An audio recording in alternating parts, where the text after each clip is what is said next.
Culture isn't a perk, it's the engine. Why culture determines your business results. Created by Roaa Fawzi, founder CultureCatalyst. Part 1. What culture really is. Culture isn't your company values. It's not your mission statement. And it's definitely not what you say in job interviews or on slide decks. Culture is what actually happens when no one's watching.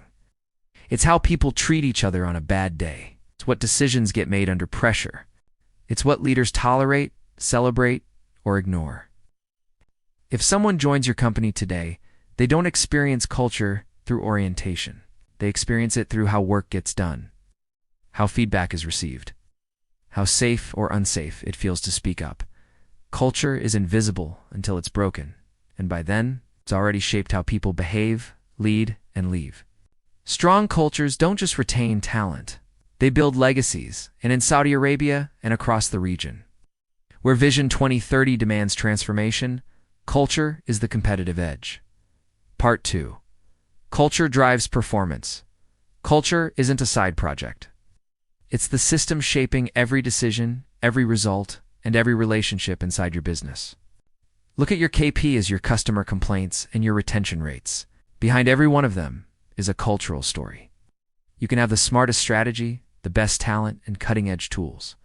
But if people aren't aligned, trusted, or clear, you don't have a strategy problem. You have a culture one. Because culture shapes how fast decisions are made, how well teams collaborate, and how deeply your values are actually lived. In high-performance cultures, people don't just follow rules. They take ownership, they innovate, adapt, and stay accountable even when things get hard. But that only happens when leaders don't just talk values, they model them. Culture drives how people show up, and that drives every number on your dashboard. Part 3. Strategy versus culture. Who wins? Peter Drucker said, "Culture eats strategy for breakfast." And he was right. But let's unpack that. You can have the best 5-year plan in the world, but if your culture punishes risk, you'll never innovate. If it silences voices, you'll never grow. If it protects titles over truth, you'll never evolve. Strategy tells you where you're going. Culture determines whether you'll get there and who you'll lose along the way. In Saudi and GCC organizations going through rapid change, mergers, digital shifts, nationalization, culture is either your stabilizer or your stress test. It's not either or. You need strategy and culture tightly aligned. Because when culture backs strategy, momentum becomes natural. When it doesn't, execution becomes survival. Part 4. How to build a great culture. So how do you actually build a culture that works? Step 1. Stop outsourcing it to HR. Culture is a leadership responsibility. Every level, every team. Start by asking, what do we reward? What do we tolerate? What do we repeat? Because those 3 answers tell you more about your culture than any policy ever will.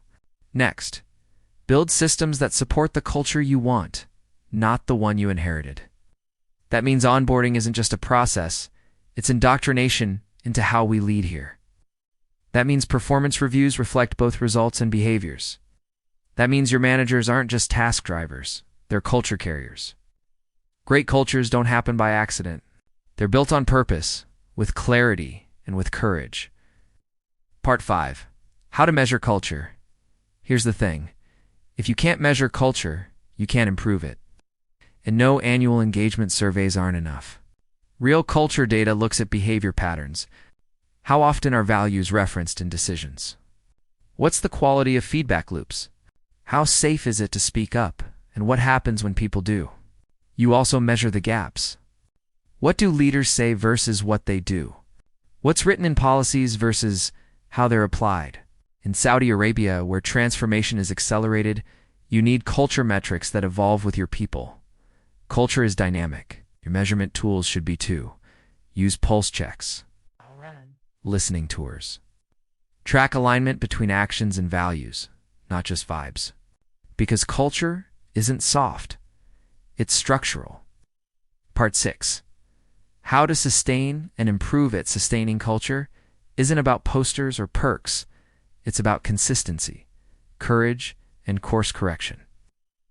You sustain culture by embedding it in decision-making, holding leaders accountable for behavior, making culture a business conversation, not just a feel-good topic.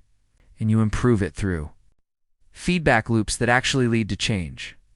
Investing in middle managers, they make or break culture. Treating mistakes as data, not threats. Continuous improvement in culture is about micro shifts, not massive overhauls.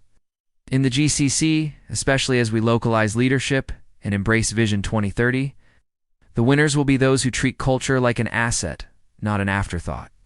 Because strong cultures don't just retain talent, they build legacies.